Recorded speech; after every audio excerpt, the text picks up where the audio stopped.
Les Béninois ne lisent plus, en tout cas, ils lisent de moins en moins. Les activités actuelles sont en rapport avec la technologie, la télévision ou encore l'informatique. La littérature n'intéresse plus. Les quelques raisons qu'on entend dire sont pas le temps de lire, c'est trop long de lire un livre, et puis de toute façon on y gagne quoi? C'est le sujet du jour en tout cas. C'est une émission coproduite par DBTV et Reporter Bénémonde. Je suis sur ce plateau avec Timothée Yegbenyon et pour en parler, Tanguy Agoï, journaliste chroniqueur. C'est bien ça? C'est bien cela. Bienvenue sur ce plateau. Merci beaucoup. Et Yves Biaou, de l'autre côté de Timothée. Vous êtes écrivain, entrepreneur. Bienvenue. Merci beaucoup. Timothée Yegbenyon, bonsoir à vous. Bonsoir Piss Rouillot, bonsoir chers invités. Bonsoir. Nous parlons aujourd'hui du livre, vous êtes du domaine des livres. Et la première question va à l'endroit de M. Tanguy Agoï. M. Tanguy, dites-nous, nous avons aujourd'hui dans les rayons des livres quand même qui ont de bons contenus, mais aujourd'hui qui ne sont pas lus. Qu'est-ce qui pousse ce désintéressement des Béninois à aller vers la lecture? 2 secondes. Vous me permettrez, avant de répondre à votre question, de sacrifier à la tradition de présentation le vœu. Je souhaite, en tout cas aux téléspectateurs, une merveilleuse année 2020 et surtout à ceux qui s'intéressent aux activités du livre et à la littérature, qu'ils aient de bons livres à lire et à produire. Vous demandiez pourquoi est-ce qu'il existe, je dois dire, des livres de qualité et pas de lecteurs. Pas de lecteurs. Je vais être un peu réservé pour dire que parfois ça me fait bondir quand les gens disent de façon triviale comme cela et sans autre forme de procès qu'on ne lit plus. Non les gars, les gens lisent. Il y a une catégorie de personnes qui lisent. Parce que justement, la lecture ne peut pas être une activité, je dois dire, générale, collective, spontanée. Même à l'époque où on pensait que les gens lisaient mieux que maintenant, tout le monde ne lisait pas. La lecture est réservée à une catégorie de personnes. D'abord ceux qui sont allés à l'école. En plus ceux qui ont pris du goût à la lecture. Et dans ce réunion-là, ma foi, il me semble qu'il y a encore des gens qui s'intéressent à la littérature. C'est vrai qu'on ne l'a pas en proportion, on l'aurait bien aimé l'avoir. Mais il y a des gens qui lisent. Et si vous voulez vous en rendre compte, allez dans les cercles, allez dans les milieux, allez dans les endroits où, justement, on côtoie les livres et la lecture. J'ai été sidéré cette année, quand j'ai fait un tour à l'Institut français, c'est le lieu baromètre, pour voir un peu comment les gens s'intéressaient un peu à la littérature. C'est là-bas que j'enregistre mes émissions, notamment de littérature. Vous le savez très bien, j'ai une émission. Et j'ai un rendez-vous hebdomadaire par là qui me permet de voir un peu les mouvements qui s'enregistrent là-bas. Ma foi, il y a des gens qui lisent, il y a des gens encore qui s'intéressent à la littérature, il y a des gens qui croient fermement à la lecture. La difficulté qu'on a, c'est, je dois dire, le réflexe que les gens n'ont pas d'acheter un livre. Et là, quand vous faites un tour dans les librairies, justement, les rangs sont clairsemés. Ça n'existe pas. En décembre dernier, je vais parler de décembre 2018, j'étais en villégiature, je profitais de mes congés pour faire un tour du Bénin. Et ça m'a permis, en tout cas dans les communes où les claques, les centres de lecture et d'animation culturelle sont installés, voir un peu dans l'état dans lequel ils sont. Il y a certes des centres qui sont déjà fermés, mais il y en a d'autres qui sont très bien animés.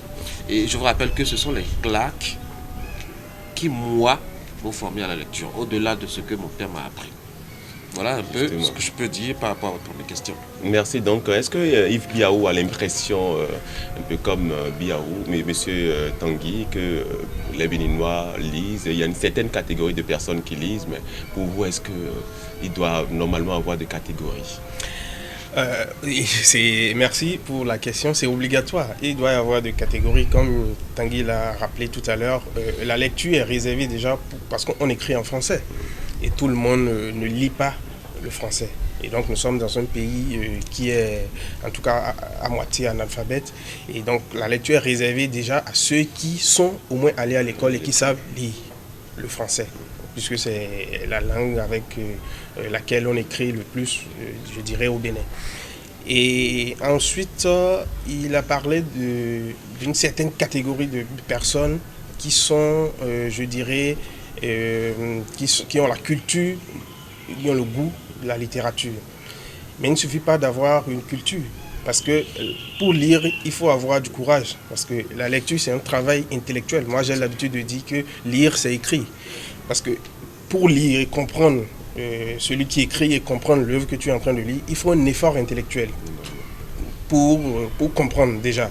Et donc ce travail-là, les gens aujourd'hui, surtout avec l'avènement des réseaux sociaux et de l'Internet, les gens ont cette paresse-là de faire de la lecture. Parce que quand tu prends un jeune aujourd'hui, quand tu lui demandes, il te dit moi je ne veux pas perdre genre 2 heures du temps pour me taper voilà, un livre, alors que si je suis par exemple la télé, l'information peut-être que j'ai besoin peut-être dans le livre, je l'ai déjà en 10 secondes ou en 10 minutes. Vous voyez, donc il faut il faut un courage et une culture, je dirais, intellectuelle, un travail, une éducation en fait littéraire qu'il faut faire à ce niveau-là pour que les gens, en tout cas beaucoup plus de personnes s'intéressent beaucoup plus à la littérature. Mais au-delà de tous ces aspects, l'impression que moi, de façon générale, qui fait que je suis un peu réservé par rapport au propos de Tanguy, c'est que on a quand même l'impression, parce que moi, quand je prends mon propre exemple, moi, je me rappelle que quand j'étais encore, en tout cas au collège,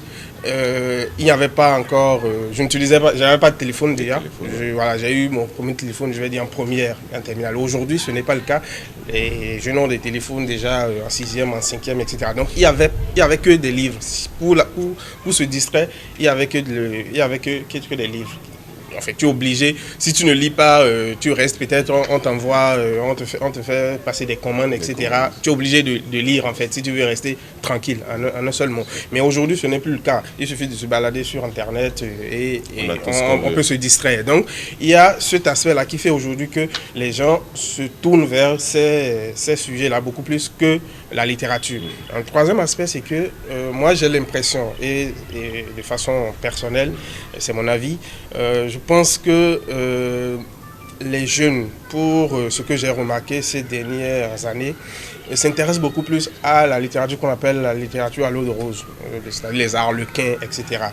La vraie littérature, bon, je ne dirais pas la vraie, toute littérature, mais la littérature dans son sens général et dans son essence même, est aujourd'hui profondue. Les gens n'aiment plus lire de la littérature générale. On préfère du classique. On préfère, voilà, là où ça parle de couple, ça parle d'amour, de ces genre de sujets-là. C'est ça qui intéresse la plupart des jeunes. Et quand vous allez même dans les collèges, si votre livre n'a même pas un titre qui ressemble un peu à ces genres d'ouvrages, vous ne vendez pas, vous n'allez pas vendre. Et ça me permet de rebondir et de vous poser ma toute petite question, c'est de savoir, est-ce qu'aujourd'hui, le problème est qu'on ne lit plus comme il faut ou on ne lit plus, on lit de plus en plus autre chose? Parce que je vois les livres de développement personnel, ça coule.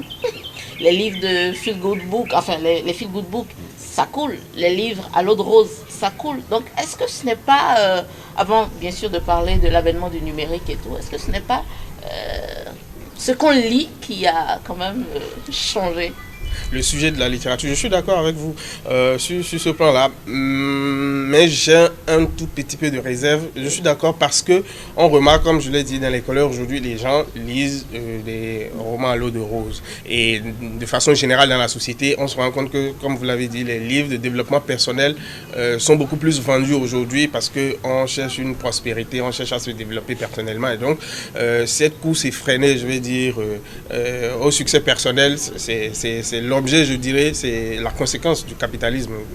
Je vais faire une incartade là-dessus. C'est les conséquences du capitalisme. Et aujourd'hui, on est en plein dedans avec la mondialisation et la globalisation. Et donc, on ne peut pas se passer de cela.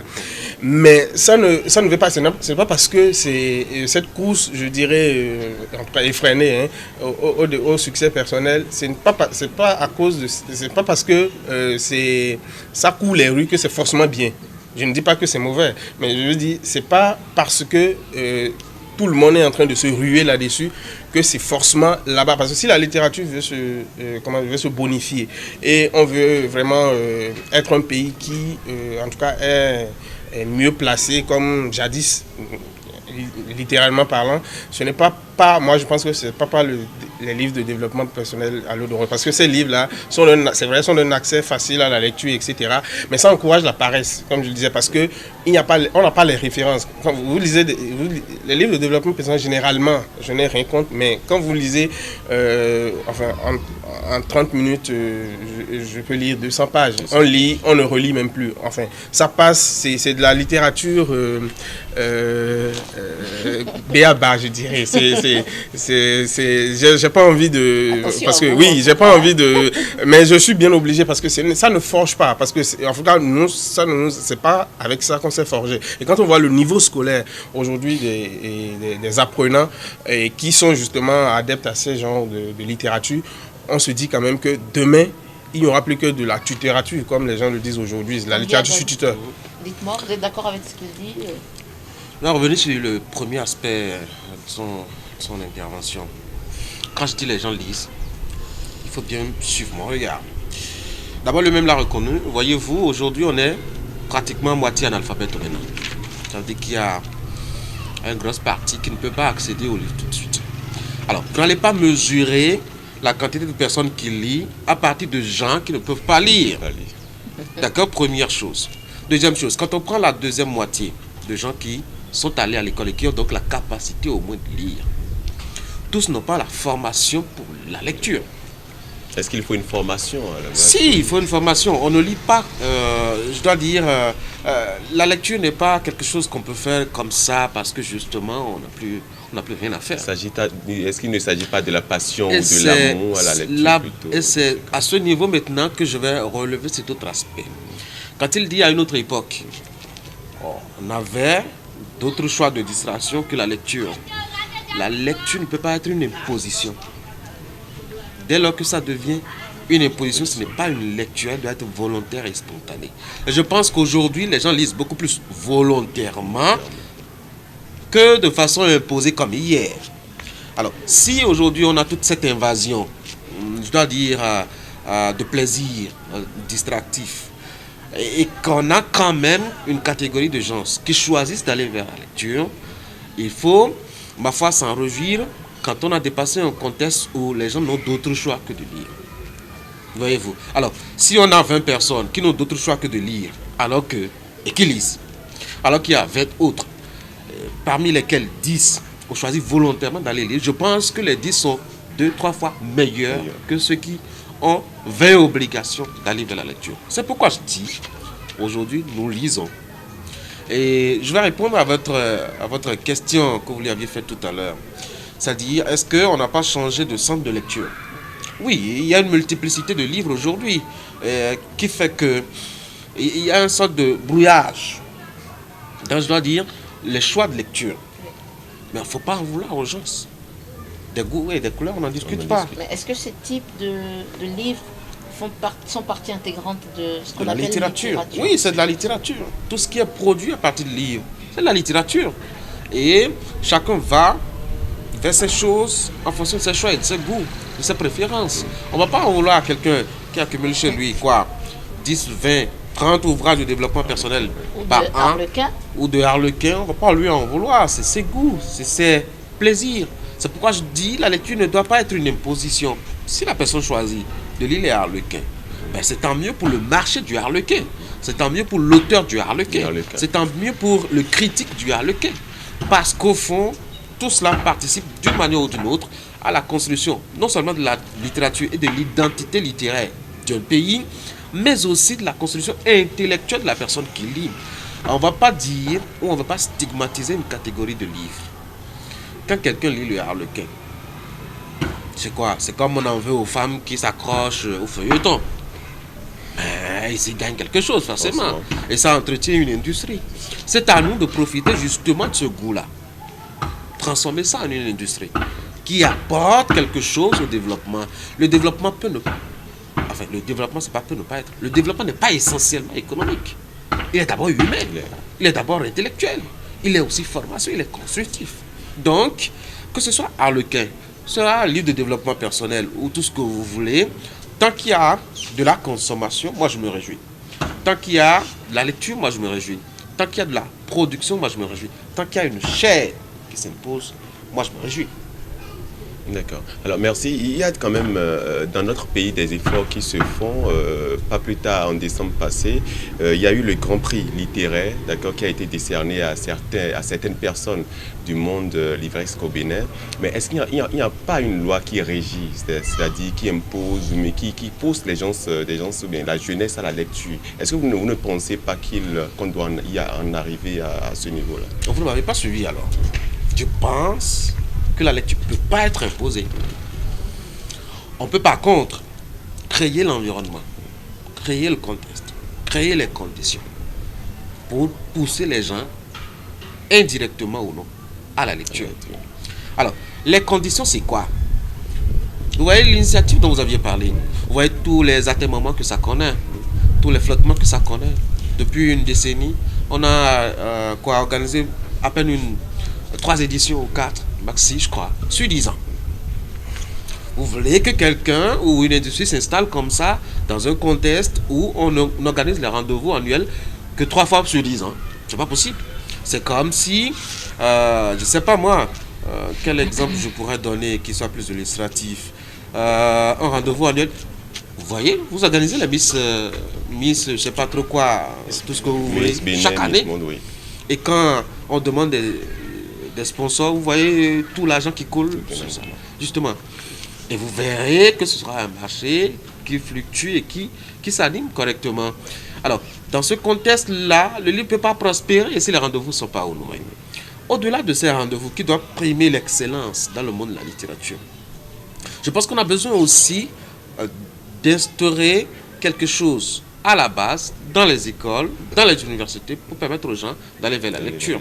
Aujourd'hui, quel est le contexte qu'on a installé? Quelles sont les conditions qu'on a créées à l'école ou au collège pour permettre aux enfants de se mesurer entre eux déjà? Les concours de lecture des collèges, ça n'existe pas ou ça n'existe plus. Les bibliothèques scolaires, dans quel état elles sont? Quels sont les livres que nous avons dans ces bibliothèques-là? Justement ça. Vous pouvez vous imaginer que dans un collège, je ne vais pas citer le nom, de Calavi, vous entrez dans la bibliothèque et vous n'avez que des fonds de livres qui sont essentiellement des dons de partenaires étrangers. Quelqu'un qui veut vous faire un don, il choisit de vous donner ce qu'il a.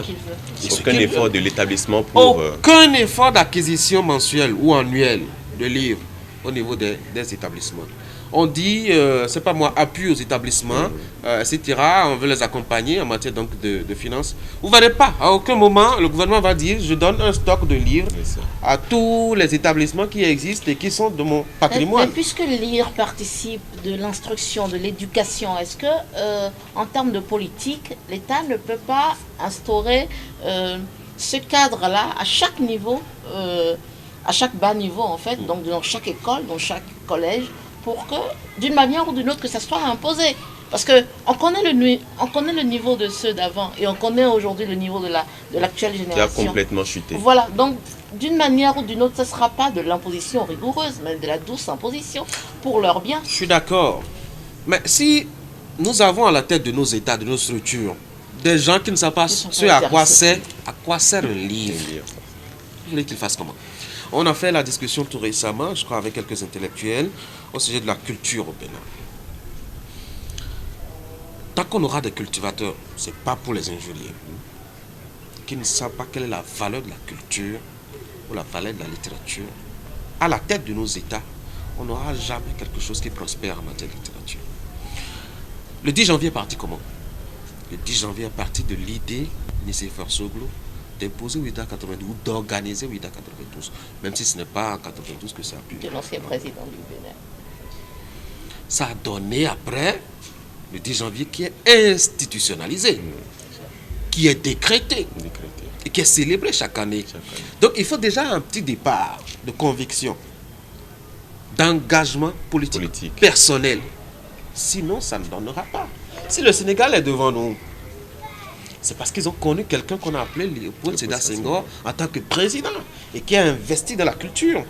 Et je vous assure, en matière donc de promotion culturelle, dans l'espace francophone, le Sénégal est largement devant, non seulement sur le plan intellectuel, infrastructure, organisation, législation. Ça veut dire qu'il y a une politique au sommet de l'État qui a organisé. Il faut quelqu'un qui accompagne, et pas seulement qu'au sommet de l'État, même dans nos communes. Nos communes doivent être des entités de production même du mécanisme qui promeut, je dois dire, la culture. Si on a des maires qui n'ont que le niveau CEP, et dont la réflexion n'est que quelles sont les parties de la commune qui restent à l'outil pour justement les vols et les pillages de domaines. Si on n'a que ce genre de personnes à la tête de nos communes, ça ne conduira pas. Monsieur Yves Biaou, vous êtes d'accord avec lui? Je suis d'accord avec le constat pour la simple raison que le poisson pourrit par la tête. Et s'il n'y a pas un engagement politique, je ne dirais pas que ça sera impossible, mais ça sera difficile et ça sera lent. Et c'est ce qu'on constate déjà sur le terrain. Mais un peu plus, je veux réagir par rapport à la vulgarisation et je vais dire à la démocratisation de la littérature dans le pays. Moi, je pense qu'il faut quand même un effort des acteurs même du livre, c'est-à-dire de la chaîne du livre. Si je prends par exemple mon cas, un effort au niveau des écrivains.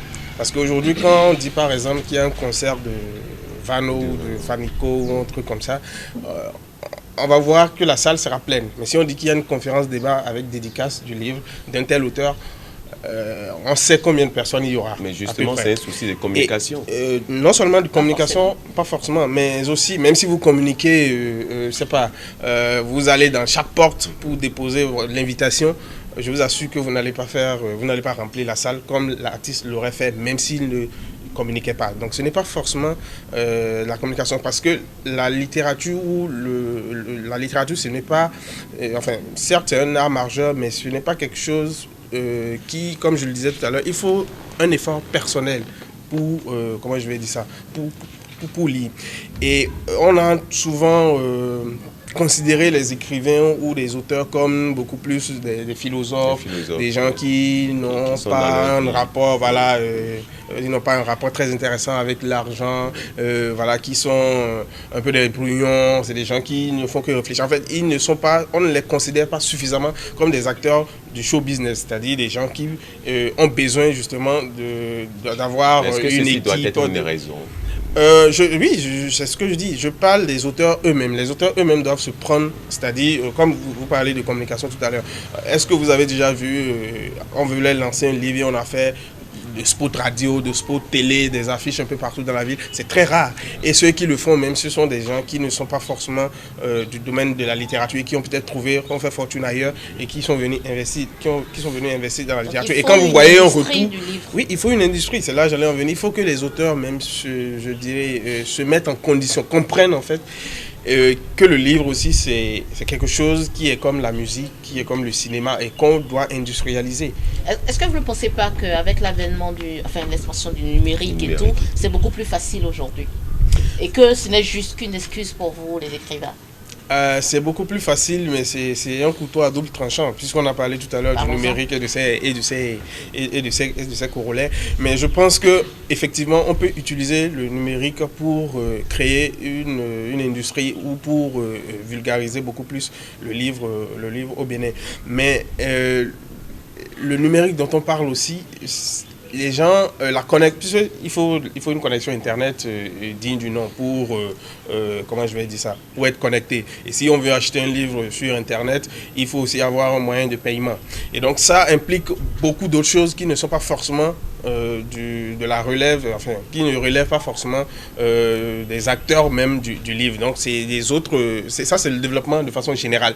Mais là où je voulais mettre beaucoup plus l'accent, c'est au niveau même de la considération, c'est-à-dire comment est-ce que les gens, la population, comment est-ce que les gens voient les auteurs ou les écrivains, comment on les considère. Parce que quand tu dis que tu es écrivain dans la rue, déjà, le regard qu'on te lance, la manière dont on te voit, on ne te considère pas en fait comme quelqu'un, voilà, qui a besoin par exemple de vivre, qui a besoin de payer ses factures, qui a besoin de... Voilà. On nous respecte simplement peut-être par le sens, par le côté intellectuel, le côté émulation intellectuelle, mais pas le côté du rang social dans la société. C'est-à-dire, le respect, c'est d'une autre nature. Quand on voit par exemple un artiste musicien, on dit tel artiste musicien, même s'il n'a pas vendu beaucoup d'œuvres, la considération qu'on a pour lui, ce n'est pas la même. Il y a une sorte, c'est un peu péjoratif. On a une considération un peu plus péjorative au niveau des écrivains et c'est quelque chose qui me choque déjà. Et moi, je pense qu'il faut déjà qu'on travaille, nous les auteurs même, il faut qu'on travaille à montrer une autre image en fait de la littérature, qu'on considère ça désormais en fait que ça peut être un vrai business, que ça peut faire partie intégrante du show business. Il paraît que, oui, il paraît que le seul marché de livres qui marche au Bénin, ce sont les livres scolaires.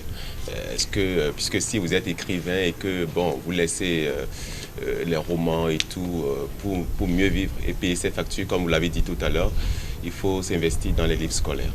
Mais même les livres scolaires dont on parle, c'est ridicule. On ne met pas un livre au programme, par exemple, le livre d'un auteur au programme. On ne se lève pas le jour, on ne met pas mettre le livre d'un auteur au programme. C'est l'État qui décrète cela. Et il y a des structures qui sont habilitées à étudier justement les livres-là. Et c'est des lobbies. Donc, ça fait partie de l'organisation dont on parlait au niveau étatique. Si la structure, si c'est bien organisé au niveau étatique, au niveau du ministère, et les livres peut-être qui méritent, ou en tout cas comment je vais dire ça, qui ont des qualités requises pour être mis au programme, ça sera fait. Mais aujourd'hui, en tout cas, on remarque quand même qu'il y a, on remarque qu'il y a que, en tout cas, il y a beaucoup de livres qui ne sont pas des livres béninois et qui sont au programme. Donc on enrichit indirectement, je vais dire, en griffe des étrangers. Ça m'amène à vous poser la question, M. Tanguy Agoï, de savoir, aujourd'hui, tel que le livre béninois se présente, est-ce qu'on peut le vendre sur le marché international? Parce qu'on voit bien qu'il se pose la nécessité d'une industrie du livre. Oui et non. Oui, on peut vendre le livre béninois. Le premier auteur béninois qui a publié un ouvrage l'a fait autour de 1928-29. Félix Kouchoro. Bon, même si on se dispute un peu sa nationalité avec le Togo, voyez-vous, mais son livre a traversé le temps. Son livre a traversé l'espace aussi. À ce moment, il n'y avait pas d'industrie. Donc oui, on peut vendre le livre béninois ailleurs, même quand on n'a pas une industrie formelle. Mais non, parce que quand on a fait du Félix Kouchoro, quand on a fait du Paul Razoumen, quand on a fait, après, comment est-ce que Jean Pliat, etc., quand on a fait tout ça, qu'est-ce qui a resté? Quelle est la flamme qui a repris après? C'est la question qu'il faut se poser. Parce qu'il y a d'abord la qualité qui importe, le contenu.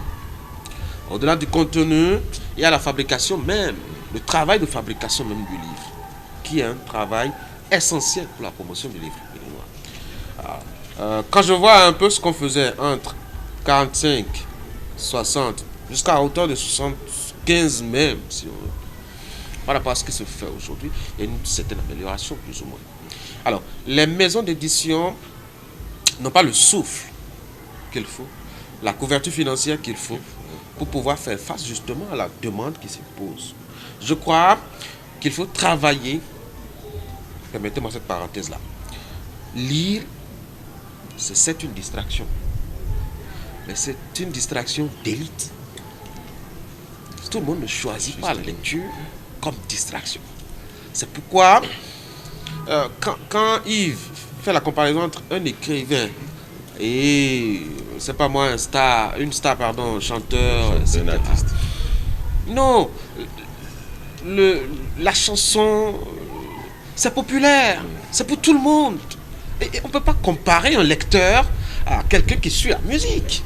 À Dantokwa, on peut suivre la musique. À Dantokwa, on ne peut pas lire. On peut pas lire. C'est pourquoi, quand on dit les gens ne lisent pas, je dis non, la lecture est réservée à une élite, à une catégorie de gens. La lecture, on n'est pas, je vais vous parler en français, on n'est pas l'égal de tout le monde. Un lecteur n'est pas l'égal de tout le monde. Un écrivain, ce n'est pas n'importe quel artiste, c'est un artiste. Mais ce n'est pas n'importe quel artiste. C'est pourquoi son art ne s'adresse pas à tout le monde. Et donc, pour revenir à votre question, il faut savoir organiser le secteur.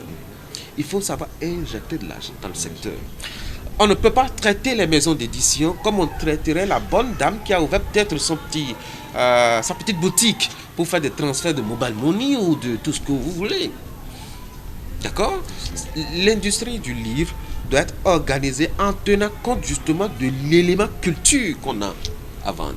On ne vend pas la culture comme on vendrait des tas de d'igname. On ne vendrait pas la culture comme on vendrait, c'est pas moi, des tomates au marché. Il faut un processus spécial, exceptionnel, pour pouvoir organiser justement le secteur du livre. Pourquoi ne pas se faciliter la vie aujourd'hui avec les e-books? En numérisant, Oui. justement. Oui, c'est à la fois un danger, un avantage et un danger. Un avantage parce que, bon, on suppose que de plus en plus les gens ont accès à l'Internet, au smartphone, donc on peut lire. Attention, mesurez déjà le danger que les smartphones ont sur l'organisme humain. Que ce soit du point de vue visuel, physiologique, intellectuel, mental, les gens parlent même de dépendance. Alors, s'il faut y ajouter cette catégorie élitiste de lecteurs à ces potentiels malades-là, vous voyez le danger qu'on propose. Ça, c'est un premier aspect. Le deuxième aspect, et là c'est ma conviction, mon avis personnel. Un livre, c'est d'abord un livre parce que c'est physique. Et vous choisissez votre livre comme vous choisirez votre femme ou votre mari. Un livre, comme disait un de mes professeurs d'université, un livre c'est votre femme. Un livre, vous lui faites l'amour d'abord, vous lui faites la cour. En allant à la librairie, vous allez à la librairie comme vous irez vers votre dulcinée pour la conquérir. Un livre, vous choisissez parmi tant d'autres livres, comme vous choisirez votre femme parmi tant d'autres femmes. Un livre, vous y touchez, vous le manipulez, vous le feuilletez d'abord, vous le questionnez, vous l'admirez, vous le dévorez, avant même de vous plonger dans la lecture. Tout comme vous le ferez d'une femme qui vous plaît. Mais est-ce qu'il ne faut Vous pas s'adapter l'admirez au temps physiquement, parce que les choses évoluent? Vous la détaillez des yeux, vous la, excusez-moi, déshabillez des yeux, vous lui faites l'amour même avant de vous prononcer les premiers mots de conquête. C'est comme cela, un livre. Mais donc, il faut toucher son livre. Le livre qui se lit sur smartphone, je n'ai pas l'impression qu'on a le même goût, la même saveur, le même plaisir quand les gens sur. Mais vous le dites certainement parce que vous êtes d'une époque donnée. Pour quelqu'un qui s'est habitué tout le temps au smartphone, qui doit quand même, qui l'a tout le temps sur lui, il va s'y adapter, il va être prétentieux. Oui. Le plaisir de tourner la page existe quand même. Ça existe, justement. Absolument. Et puis quoi? Vous pensez que je suis de la vieille école là? J'ai la trentaine là. Et plus coché à son téléphone. En tout cas, il n'y a pas beaucoup. Hein. J'ai une page Facebook qui est très animée. Et je fais tout avec mon téléphone aujourd'hui. Donc je connais l'utilité du téléphone et j'y passe beaucoup de temps. Vous passerez quelques journées avec moi et vous comprendrez combien je suis attaché justement à mon téléphone. Mais ça ne m'empêche pas d'acheter mon livre. Nous tendons vers la fin de cette émission. Nous allons conclure, mais nous aimerions bien que votre conclusion serve de proposition pour réveiller un peu plus l'envie de lire. Yves Biaou, on démarre par où? Proposition pour donner envie de lire. Je pense qu'à l'issue de cette émission, les internautes auraient compris que, comme Tanguy l'a dit, il faut une volonté personnelle pour lire. Donc on ne peut pas forcément les inciter à la lecture s'ils ne veulent pas. Donc il faut qu'ils se décident eux-mêmes d'aller vers les livres. Mais ce que je pourrais ajouter par rapport à ça, c'est leur dire tout simplement que ce que les smartphones et les autres loisirs ne peuvent pas faire, la littérature permet de faire ça, de voyager.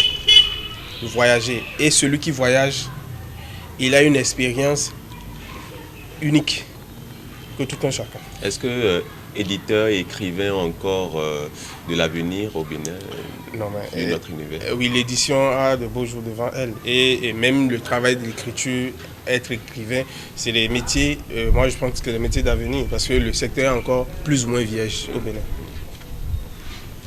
Tanguy Agoy. Oui, est-ce que la littérature a de l'avenir au Bénin? Si, beaucoup même. Il est même rayonnant. Vous voyez un peu, on sent de plus en plus un engouement et un intérêt. En tout cas, des hommes politiques qui sont là actuellement, un intérêt pour la littérature. Je veux être naïf pour croire qu'ils ont un intérêt pour que ça évolue. Je veux vraiment être naïf. Maintenant, quelles sont les propositions à faire?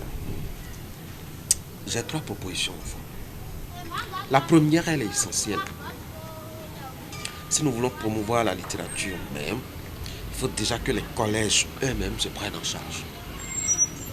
Quand on n'organise pas journée culturelle une année dans un collège public, je sais quelles sont, je dois dire, quelle est la fronde à laquelle on fait face de la part des apprenants. Pourquoi ne pas profiter de ces moments-là aussi pour organiser des compétitions de lecture, organiser des compétitions d'écriture. Les journaux scolaires, ça n'existe plus. Ça ne suscite rien chez les gens.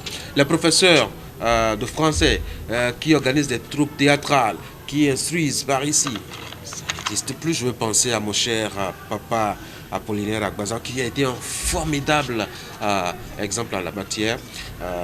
Longue vie à lui. Et donc, il faut déjà que les collèges, les chefs d'établissement s'intéressent eux-mêmes à la littérature. C'est vrai, ils en ont déjà sur les épaules pour gérer le collège, mais on peut ajouter ce petit truc-là pour quand même évoluer. Deuxième élément, si nous voulons promouvoir la littérature, il faut que nos communes elles-mêmes s'engagent. Ils sont en train de travailler à instaurer des équipes communales de football. Et évidemment, vous n'entendrez jamais des équipes communales de lecture. Non, mais c'est politique cet aspect. Oui, mais la lecture, elle, c'est politique. La promotion de la culture, c'est politique. Vous pensez qu'un maçon devrait être chargé de faire la promotion de la culture? Non. Elle est politique. Et on doit la penser, justement. Donc, il faut reposer la littérature, le développement de la littérature et donc de la culture sur les communes. Les communes ont beaucoup à faire. Et on n'a pas besoin des milliards pour faire la promotion de la lecture au niveau des communes. Voyez un peu, à l'approche des élections, combien les gens organisent des tournois de football. Généralement, c'est leur idée. Je sais pas, c'est toujours tournoi de football. Et les vacances, ça ne rate jamais. Tournoi de football. Comme si, c'est vrai, je n'ai rien contre le football. J'adore même le football. Mais je pense que notre vie ne peut pas être limitée essentiellement au football. Et qu'on peut développer le pays en pensant à autre chose. Troisième niveau, c'est à nous-mêmes. Je pense que la démocratie n'est pas faite pour tout le monde, honnêtement. Pas dans la logique de l'autre qui a raconté ce qu'il voulait à son temps. Parce que le choix des dirigeants ne peut pas revenir à tout le monde. Vous voyez, nous avons un niveau d'instruction donné. Et vous imaginez qu'avec votre niveau, vous devrez faire un seul choix. Exactement comme quelqu'un qui n'a aucun niveau et qui ne connaît rien des enjeux. Alors si celui-là, il doit choisir au même titre que vous, vous imaginez ce qui nous attend ou ce que nous subissons. Encore que ceux qui n'ont pas votre niveau sont un peu plus nombreux que vous. En fait, c'est eux qui désignent ce qui doit vous désirer, vous qui avez un niveau. De sorte qu'on n'est pas étonné d'avoir des analphabètes à la tête de nos communes, de nos États, et qui conduisent justement le pays dans un pétrin. C'est pourquoi nous devons travailler sur la conscience des gens pour le choix des dirigeants qu'il faut. Si nous voulons développer notre culture, travaillons justement sur la conscience de ceux qui votent afin qu'ils choisissent des gens qui ont le sens de la culture. C'est un devoir citoyen, c'est un travail citoyen, c'est un travail patriotique et ça incombe à tout un chacun. Nous voulons d'une chose, nous devrons mettre en place la politique qui va avec. Sinon, on passera tout le temps. Évidemment, ça nous permet de nous asseoir, de discuter un peu. Sinon, si tout était résolu, il n'y aurait pas de débat. On n'a pas de débat. Merci beaucoup. Timothée Yébéon. Merci à M. Tanguy Agoyi, journaliste à Canal 3 Bénin.